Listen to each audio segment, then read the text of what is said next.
திருக்குறளை ஏற்றுனது திருவள்ளுவர் தான் அப்படின்னு நமக்கு தெரியும். ஆனா திருவள்ளுவர் 15 நூல்களை ஏற்றி இருக்கிறாரு அப்படிங்கிறது தெரியுமா நமக்கு? திருவள்ளுவர் வாழ்ந்த காலத்துல இப்ப இருக்கிற எந்த ஜாதியும் மதமும் கிடையாது. ஆனா எல்லாரும் அவங்க ஜாதிக்குள்ள அடைக்கிறதுக்கு முயற்சி பண்றாங்க. இது சரியா? திருக்குறள் உலகம் பொதுமறை அப்படின்னு சொல்றாங்க. உலகம் எல்லாத்துக்கும் பொதுவான ஒரே நூல் அப்படின்னு சொல்லி இருக்க முடியுமா? இது திருக்குறள் பற்றிய ஒரு தொடர். வாங்க தொடருக்குள்ள பயணிக்கலாம்.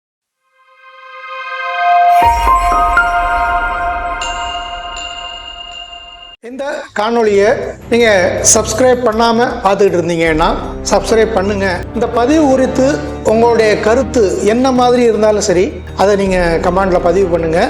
அதுக்கு பதில் அளிக்கிறதுக்கு நான் காத்துட்டு இருக்கிறேன். இந்த பதிவு உங்களுக்கு பிடிச்சிருந்தது அப்படின்னா உங்கள் நண்பர்கள், தெரிஞ்சவங்க அவங்களுக்கெல்லாம் சொல்லி இதை பார்க்க சொல்லுங்க. அதோடு மட்டும் இல்லாமல் இந்த பதிவை லைக் பண்ணுங்க, ஷேர் பண்ணுங்க அப்படின்னு கேட்டுக்கிறேன். ஹாய், எல்லாரும் எப்படி இருக்கீங்க? நல்லா இருப்பீங்கன்னு நினைக்கிறேன். திருக்குறள் நமக்கு எல்லாருக்குமே தெரியும். சங்க இலக்கியத்துல 14 கீழ்கணக்கு அப்படிங்கிற வகையில வர்ற நூல். சங்க காலத்துல இருக்கிற பல இலக்கியங்கள்ல மக்கள் எல்லாரும் தெரிஞ்சிருப்பாங்க அப்படின்னு சொல்லி சொல்ல முடியாது. ஆனா சங்க இலக்கியத்துல இருக்கிற ஒரு நூலை கிட்டத்தட்ட தமிழ் தெரிஞ்ச அத்தனை பேரும் தெரிஞ்சு வச்சிருக்கிறாங்க அப்படின்னா அது திருக்குறள் நூல். இது வேற எந்த நூலுக்கும் கிடைக்காத ஒரு பெருமை. இது தமிழ்ல மட்டும் அப்படின்னு இல்லை, கிட்டத்தட்ட உலகத்துல 2000 ஆண்டுகளுக்கு மேற்பட்டு பழமையா இருக்கிற எந்த மொழியில் உள்ள ஏதாவது ஒரு இலக்கியத்தை எடுத்துக்கிட்டாலும் அந்த இலக்கிய நூலுக்கு திருக்குறள் மாதிரி அந்த மொழி பேசுற அத்தனை பேரும் தெரிஞ்சு வச்சிருப்பாங்க அப்படின்னு சொல்லி ஏதாவது ஒரு இலக்கிய நூல் இருக்க முடியுமா? அப்படின்னா உலகத்துல எந்த நூலுக்கும் அப்படி ஒரு சிறப்பு இருக்காது அப்படின்னு தான் நான் நினைக்கிறேன். அது மட்டும் இல்லாம தமிழ்ல எடுத்துக்கிட்டோம் அப்படின்னா திருக்குறள் பற்றி மட்டுமே அதனுடைய சிறப்புகளை விளக்குற மாதிரி 250க்கும் மேற்பட்ட நூல்கள் வந்து, அது நான் உரைகள்ல சொல்லல, உரைகளுக்கு அப்பாற்பட்டு சிறப்பு தன்மைகளை எடுத்து காட்டுற விதமான நூல்கள் மட்டுமே 250க்கு மேல வந்து. உரைகள் அப்படின்னு சொல்லி பார்த்தோம் அப்படின்னா மணக்குடவர் தொடங்கி சாலமன் பாப்பையா வர 100க்கும் மேற்பட்டவங்க வந்து உரை எழுதியிருக்காங்க. சாலமன் பாப்பையாவுக்கு பிறகு வேற யாரும் உரை எழுத வந்திருக்கிறாங்களா அப்படிங்கிறது தெரியல.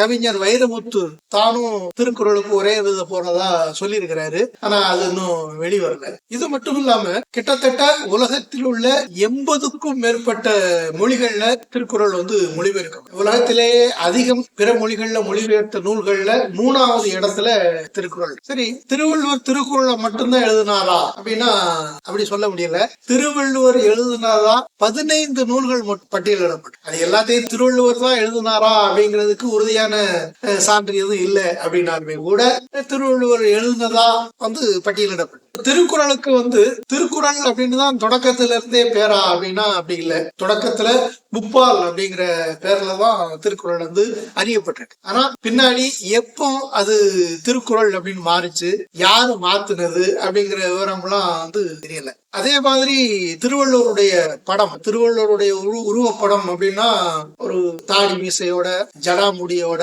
கையில எழுத்தாணியோட ஒரு உருவம் வந்து நமக்கு தெரியும். கன்னியாகுமரியில திருவள்ளுவர் சிலை அப்படித்தான் இருக்குது. இது திருவள்ளுவருடைய உருவமா அப்படின்னா அப்படி தெரியாது. திருவள்ளுவர் எப்படி இருப்பாரு அப்படிங்கிறது யாருக்கும் தெரியாது. இத வந்து பின்னால 60கள்ல வேணுகோபால் அப்படிங்கிற ஒரு ஓவியர் வந்து வரைஞ்ச ஒரு ஓவியம் இது. இந்த ஓவியத்தை வந்து அரசு ஏற்று அரசுதல்ல வந்து வெளியிட்டு இதுதான் திருவள்ளுவருடைய ஏற்றுக்கொள்ளத்தக்க உருவம் அப்படிங்கிற மாதிரி வெளியிட்டு இருக்கிறாங்க. இப்போ திருக்குறள் இவ்வளவு சிறப்புக்குரியதாக இருந்தாலுமே கூட திருவள்ளுவர் குறித்து நமக்கு தெரிஞ்ச பல தகவல்கள் வந்து உண்மை இல்லை அப்படிங்கறத. திருவள்ளுவர் எங்க வாழ்ந்தாரு அப்படின்னா மயிலாப்பூர் அப்படின்னு சொல்லி சொல்றதை கேள்விப்பட்டிருக்கிறோம். ஆனா அவர் மயிலாப்பூர்ல வாழ்ந்தாரா மதுரையில வாழ்ந்தாரா அப்படிங்கிறதுக்கு உறுதியான சான்றுகள் எதுவும் கிடையாது. திருவள்ளுவருக்கு மயிலாப்பூர்ல ஒரு கோயில் இருக்குது அப்படிங்கிறது முதன்மையானது. அதை வச்சுக்கிட்டே நிறைய பேரு மயிலாப்பூர்ல தான் அவர் வாழ்ந்தாரு அப்படிங்கிற மாதிரி சொல்றாங்க. அந்த மாதிரி வாசுகி, வள்ளுவருடைய மனைவி பேரு வாசுகி அப்படின்னு சொல்லுவாங்க. இந்த வாசுகி குறித்து ஒரு கதையே எல்லாருக்கும் தெரிஞ்சிருக்கும். வாசுகி வந்து கிணத்துல வாளி போட்டு நீர் அரைச்சிட்டு இருந்தாங்க. அப்போ வள்ளுவர் கூப்பிடுறாரு, போடுறாரு. உடனே அப்படியே விட்டுட்டு திரும்பி போயிடுறாங்க. ஆனா கீழே விழுறதுக்கு பதிலா அந்த கயிறும் வாளியும் வந்து அப்படியே அந்த இடத்துல நின்னுது அப்படின்னு சொல்லி ஒரு கதை. இது கதை அப்படிங்கிற ஒரு பக்கம் இருக்கட்டும், ஆனா வாசுகின்னு ஒரு மனைவி வள்ளுவருக்கு இருந்தாரா அப்படிங்கறதே கேள்விக்குறிதான். சரி, திருவள்ளுவர் அப்படிங்கிறது வந்து ஒரு ஆளா இல்ல நிறைய பேரா அப்படின்னா அதுவும் ஐயத்துக்குரியதுதான். இதே பேர்ல நிறைய பேர் எழுதின குரட்பாக்களையும் வேற சில செய்யுள்களையும் திரட்டி திருவள்ளுவர் அப்படிங்கிறத வந்து ஒரு ஆள் அப்படின்னு சொல்லி காமிக்கிறதாகவும் ஒரு கருத்து இருக்குது. அந்த வகையில திருவள்ளுவர் ஒருவரா பலரா அப்படிங்கிற ஐயமும் வந்து இருக்கு. இது போன்ற விஷயங்களை எல்லாம் தாண்டி தான் வள்ளுவர் அப்படிங்கிறது வந்து ஒரு பெருங்கவிஞர், அவர் தான் திருக்குறளை ஏற்றினாரு அப்படிங்கிற அடிப்படையில நம்ம புரிஞ்சுக்கணும். சரி, திருக்குறள் எங்க அரங்கேற்றப்பட்டது அப்படின்னா அதுலயும் நிறைய குழப்பங்கள் வந்து இருக்கு. உவே சாமிநாதர், தமிழ் தாத்தா அப்படின்னு சொல்லப்படக்கூடியவர், இவரு என் சரித்திரம் அப்படிங்கிற பேர்ல ஒரு தன்னுடைய சுயசரிதையை வந்து நூலா எழுதியிருக்காரு. அதுல வள்ளுவர் பற்றிய சில குறிப்புகள் வந்து வருது. அதுக்கு கல்வெட்டு ஆதாரங்கள் இருக்குது அப்படின்னு கூட அவர் சொல்லியிருக்கிறார். என்ன அப்படின்னா உக்கிர பெருவெழுதி அப்படிங்கிற பாண்டிய மன்னனுடைய காலத்துலதான் வந்து மதுரையை சுற்றிய பகுதிகளில் திருவள்ளுவர் வாழ்ந்தாரு அப்படின்னு அவர் சொல்றாரு. அதோட மட்டும் இல்லாம திருவைகுண்டத்துக்கு பக்கத்துல இருக்கிற பெருங்குளம் அப்படிங்கிற ஊர்ல இருந்த சபையில தான் திருக்குறளை வந்து முதல்ல வள்ளுவர் வந்து அரங்கேற்றினாரு அப்படிங்கறதுதான் உவேசாவுடைய குறிப்பு. இதுக்கு கல்வெட்டு ஆதாரங்கள் இருக்கிறதா சாமிநாதர் வந்து தன்னுடைய குறிப்புல எழுதியிருக்கிறார். சிறப்பு வாய்ந்த இந்த திருக்குறள் மீது பலவித பூச்சிகள் வந்து பூசப்பட்டு, ஒரு பக்கம் புனிதத்தன்மையான பூச்சிகள் இருக்குது, இன்னொரு பக்கம் அழுக்குகள் பூச்சிகள். வள்ளுவர் பறையனா அப்படிங்கிறதுல தொடங்கி வள்ளுவர் ஒரு அந்தனர் அப்படின்னு சொல்றது வரைக்கும் கிட்டத்தட்ட அனைத்து ஜாதியினருமே அவர் எங்க சாதியை சார்ந்தவர் அப்படின்னு சொல்லி அடையாளப்படுத்தி உரிமை கொண்டாட வந்து முற்படுறாங்க. ஆனா அவர் எழுதின திருக்குறளே இந்த ஜாதி சாக்கடைகளுக்குள்ள எல்லாம் நான் வரமாட்டேன் அப்படிங்கறது தெளிவாகவே சொல்லுது. பிறப்புக்கும் எல்லா உயிர்க்கும் சிறப்புவா செய்தொழில் வேற்றுமையா அப்படிங்கிற குறளை மட்டும் எடுத்துக்கிட்டாலே எந்த ஜாதிகளுக்குள்ளயும் நான் இல்லை அப்படிங்கிறத அது அறிவிக்கிறதா நம்ம எடுத்துக்கணும். அது மட்டும் இல்ல, 1,00,000 சொச்சம் நபிமார்கள்ல திருவள்ளுவரும் ஒரு நபியா இருக்கிறது வாய்ப்பு இருக்குது. அவருக்கு அருளப்பட்ட வேதம் தான் திருக்குறள் அப்படின்னு சொல்றதுக்கெல்லாம் வந்து ஆடு. ஆனா தெய்வத்தால் ஆகாதனினும் முயற்சி தன் மெய் ஒருத்த கூலி தரும் அப்படிங்கிற குறள் மூலம் அதையும் உடைச்சிருக்கிறார். அதனால இந்த மாதிரி ஜாதி சமயம் அப்படிங்கிற எந்த சிமிழுக்குள்ளும் வள்ளுவர் அடங்க மாட்டாரு அப்படிங்கிறதுதான் உண்மை. அதே நேரத்துல மறுபக்கம் பார்த்தோம்னா திருக்குறள் அப்படிங்கிறது வந்து உலக பொதுமறை, திருக்குறள்ல இல்லாத கருத்துக்களே இல்லை அப்படின்னு சொல்லி சொல்றாங்க. அப்படி ஒரு நூல் இருக்கிறதுக்கு சாத்தியமா? உலகம் வந்து பறந்து விரிந்தது, அதுல பல்வேறு பகுதிகளில் வந்து மக்கள் வாழ்றாங்க. ஒவ்வொரு பகுதியில வாழ்ற மக்களுக்கும் தனித்தனியான வரலாறு இருக்குது, தனித்தனியான மொழி சார்ந்த பெருமிதங்கள் இருக்குது, தனித்தனியான கலாச்சாரங்கள், தனித்தனியான பழக்க வழக்கங்கள் இருக்குது. அப்போ இவ்வளவு தனித்தனியான மக்கள் கூட்டம் அத்தனைக்கும் பொதுவான ஒரு மறைநூல் அப்படின்னு சொல்லி இருக்க முடியுமா அப்படின்னா அப்படி இருக்கவே முடியாது. அது திருக்குறள் மட்டும் இல்ல, எந்த நூலா இருந்தாலுமே அப்படி இருக்க முடியாது. அதே மாதிரி எல்லா காலகட்டத்துக்கும் பொருந்தி வர்ற நூல் அப்படின்னு சொல்லியும் திருக்குறளை சொல்றாங்க. அப்படியே இருக்கிறது சாத்தியமா அப்படின்னா அதுவும் சாத்தியம் இல்லை. ஏன்னா ஒவ்வொரு காலகட்டத்திலையும் மனிதன் தன்னைத்தானே மேம்படுத்திக்கிட்டே இருக்கு. அப்படி மேம்படுத்த அவனுடைய வசதி வாய்ப்புகள், அவன் பயன்படுத்துற கருவிகள் அத்தனையுமே மேம்பட்டுக்கிட்டே இருக்கும். அப்படி மேம்பட அவனுடைய சிந்தனைகளும் மாறிக்கிட்டே இருக்கும். 200 வருஷத்துக்கு முன்னாடி இருந்தது மாதிரி இப்போ உள்ள மனிதர்கள் வந்து இருக்க மாட்டாங்க, இருக்க முடியாது. அப்படி இருக்கிற போது 2000 ஆண்டுகளுக்கு முன்னால அதுக்கு முன்ன பின்ன உள்ள நூல்கள்லாம் வந்து எல்லா காலகட்டத்துக்கும் பொருந்துற நூல் அப்படின்னு சொல்லி சொல்ல முடியுமா அப்படின்னா அப்படியும் சொல்ல முடியாது.